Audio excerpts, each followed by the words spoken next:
Welcome, Wargamers, to the tough-skinned and thick-headed mortal realms, because today we are talking about Trugg, the King of Troggoths, as featured in the Dawnbringers series. I guess he was kind of alluded to in the first book, really presented as more of a character in the second. And when I was covering that second book, I had mentioned very briefly, I think in the second or third video, Trugg's story is kind of spread throughout the entirety of Reign of the Brute, the actual campaign book. And so rather than kind of tackling his story piecemeal, I thought, well, let's just tell the story of the Crusade and then we'll have a dedicated Trugg video, combining all the elements from across the book into a cohesive story.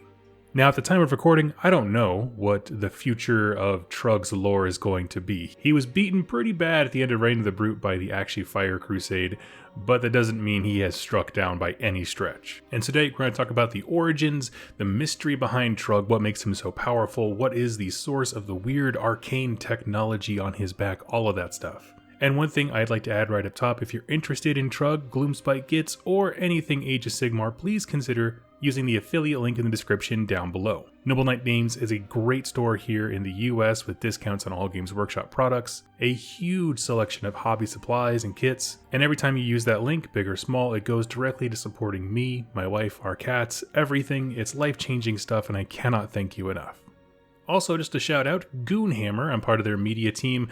Basically, if you're looking for any kind of tactics or discussion on Trugg as a unit in the context of the game, Goonhammer has fantastic reviews for both models and also how they play in Age of Sigmar, so go check out Goonhammer.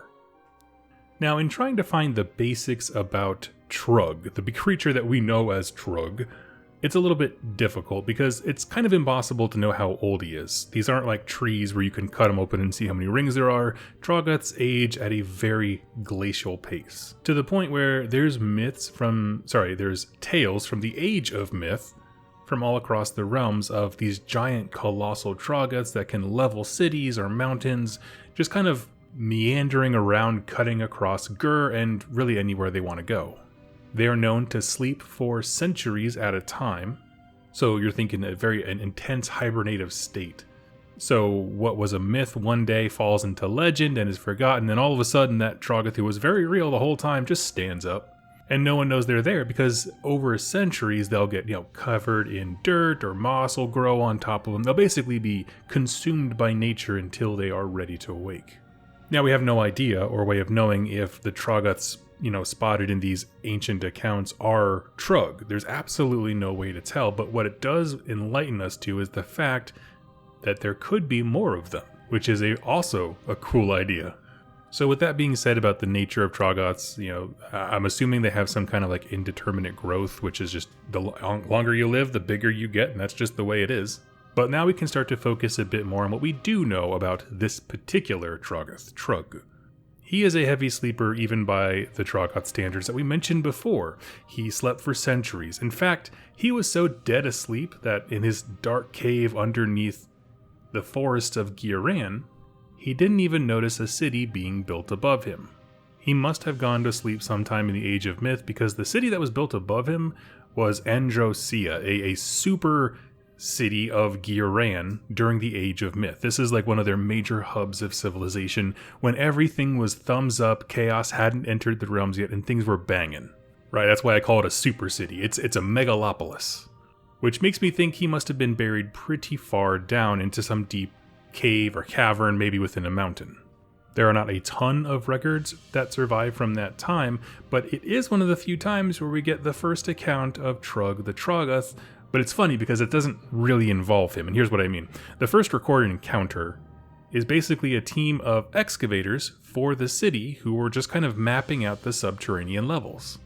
And at some point, they found this tunnel way deep beneath the earth. And again, they're just scouting out locations underneath Androsia.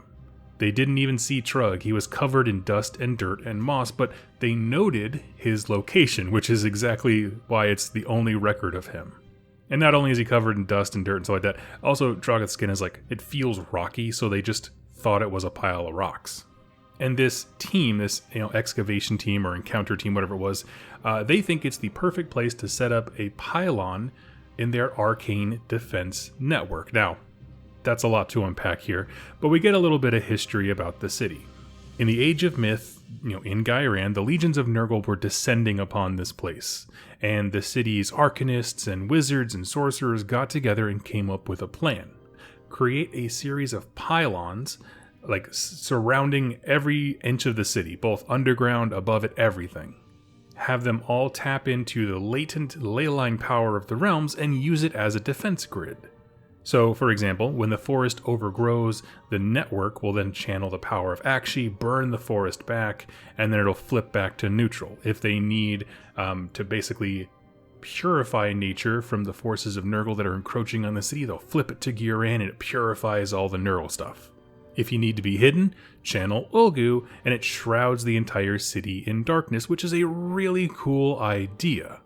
And it's cool because it's a throwback to prehistory, so to speak, when it comes to Age of Sigmar lore, but also it kind of factors in the MacGuffin of the current story arc, which is like ley lines and nodes of power across the realms. It's just like, this has always been a source of power and it fits into the world. I appreciate that.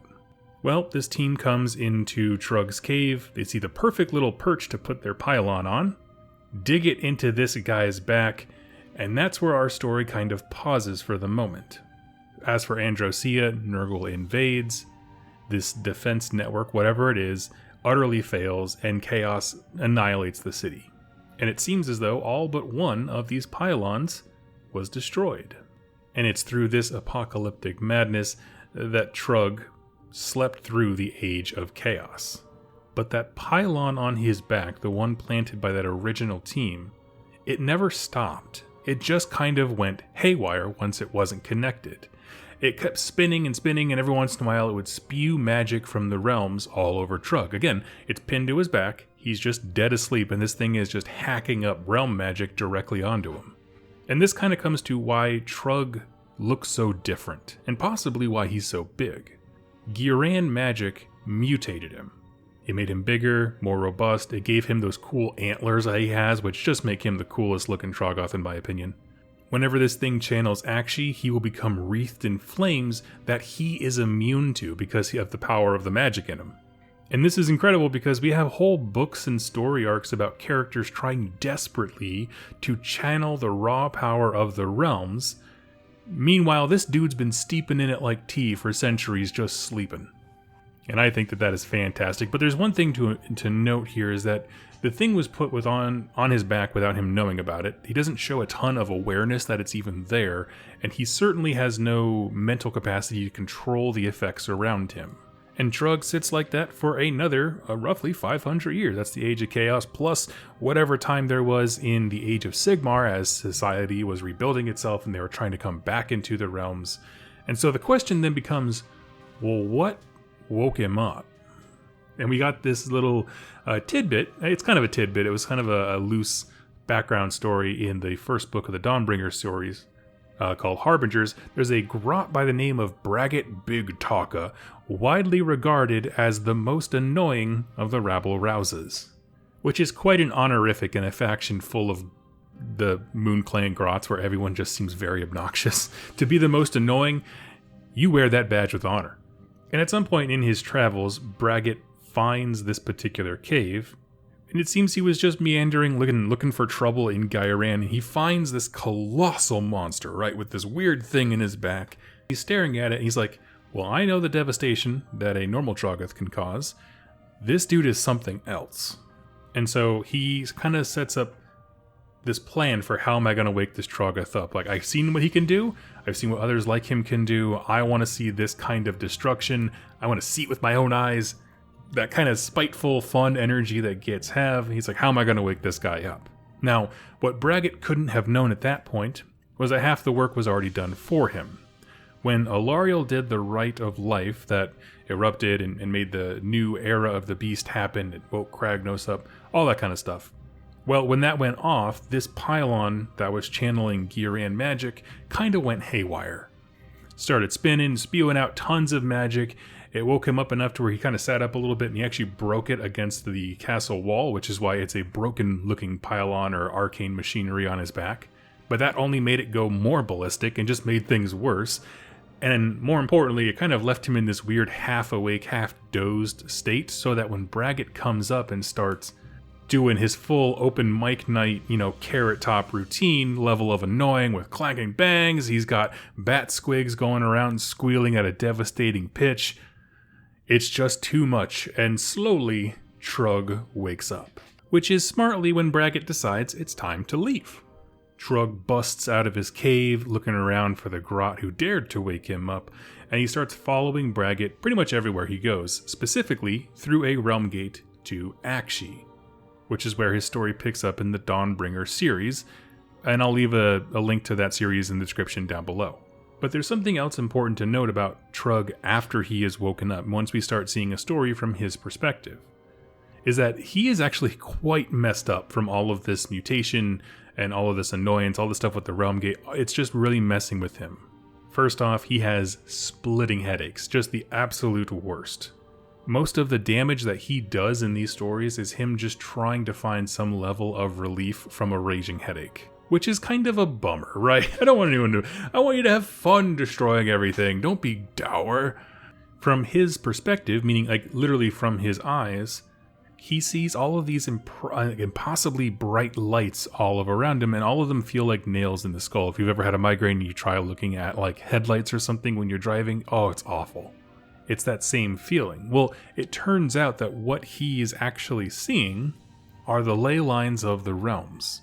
Whatever fusing this pylon did to him, it keeps kind of wanting to connect with any nearby ley lines, and so Trugg sees them, but when he sees a big confluence of them, meaning those important places of power, it's a piercing light.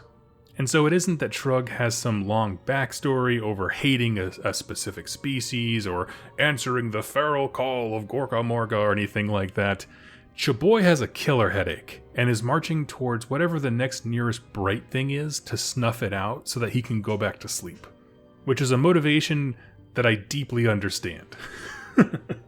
And so we'll end this video like we end all of them, asking the question, why is this cool? What makes Trugg the Troggoth King awesome?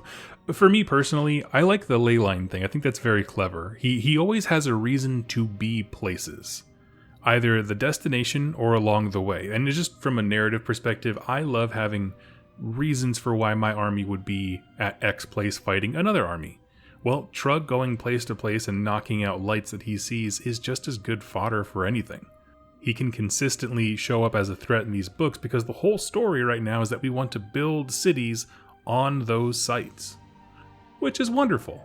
And if nothing else, I think he makes a great monster. And not everything needs to be god tier, although they kind of describe him that way, like in the stories, but of course in the stories they will. But what I mean is, like, he's not the prophet of Gorka Morka like King Broad was in the same book.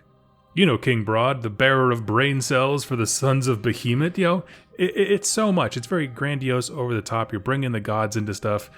And then they're just like, here's this guy named Trugg. He's got a headache. Oh, also, there's like a thermonuclear bomb or whatever that just kind of farts energy every once in a while on his back. I love it. It's just goofy. Like, it's so pretentious to have everything be like, the son of the gods, I fart lightning, and all these things. And then there's just this fat guy who's just like, everyone shut up, I'm trying to go back to bed. It's goofy. I love it. I want more of it. But what I love is that juxtaposed with that is he can be scary, but he's also interesting and entertaining. And one of the things I had thought about as I was kind of going through descriptions of what this like pylon spewing magic on his back is like, it occurred to me he's basically a destruction version of the Mutalith Vortex Beast. But instead of chaos warp, it spits realm magic. And when I started thinking of it that way, I was like, I like this guy more and more, because that unit is crazy stupid and a lot of fun. So the destruction version has to be more so, right? Let me know your thoughts. I would love to hear it. What do you think of Trugg, the King of Troggoths? For me, I like the mystery around his backstory. He could be any age. I like that they left a lot of room open for other creatures of the same size. I'd be very interested to see Troggoths mutated in different ways, for sure. I love the antlers of Ghiran that he got. That could definitely be a concept that bleeds over into other factions. Specifically, the first thing that came to my mind was hooking up something like this in Olgu. They had mentioned the Shadow ones, but also Dark Elves tend to be a faction that like subjugates lesser ones, so it makes sense for them to have Troggs and that kind of thing. I would love to see a fusion of those kinds of concepts, because I think destruction units make for a great canvas for that. They're so not bland, like they're uninteresting, but they're a clean canvas in terms of you can really set up their motivations to be whatever, and they make for great twisting of tropes and stuff like that. Anyway, I'd love to hear your thoughts down below.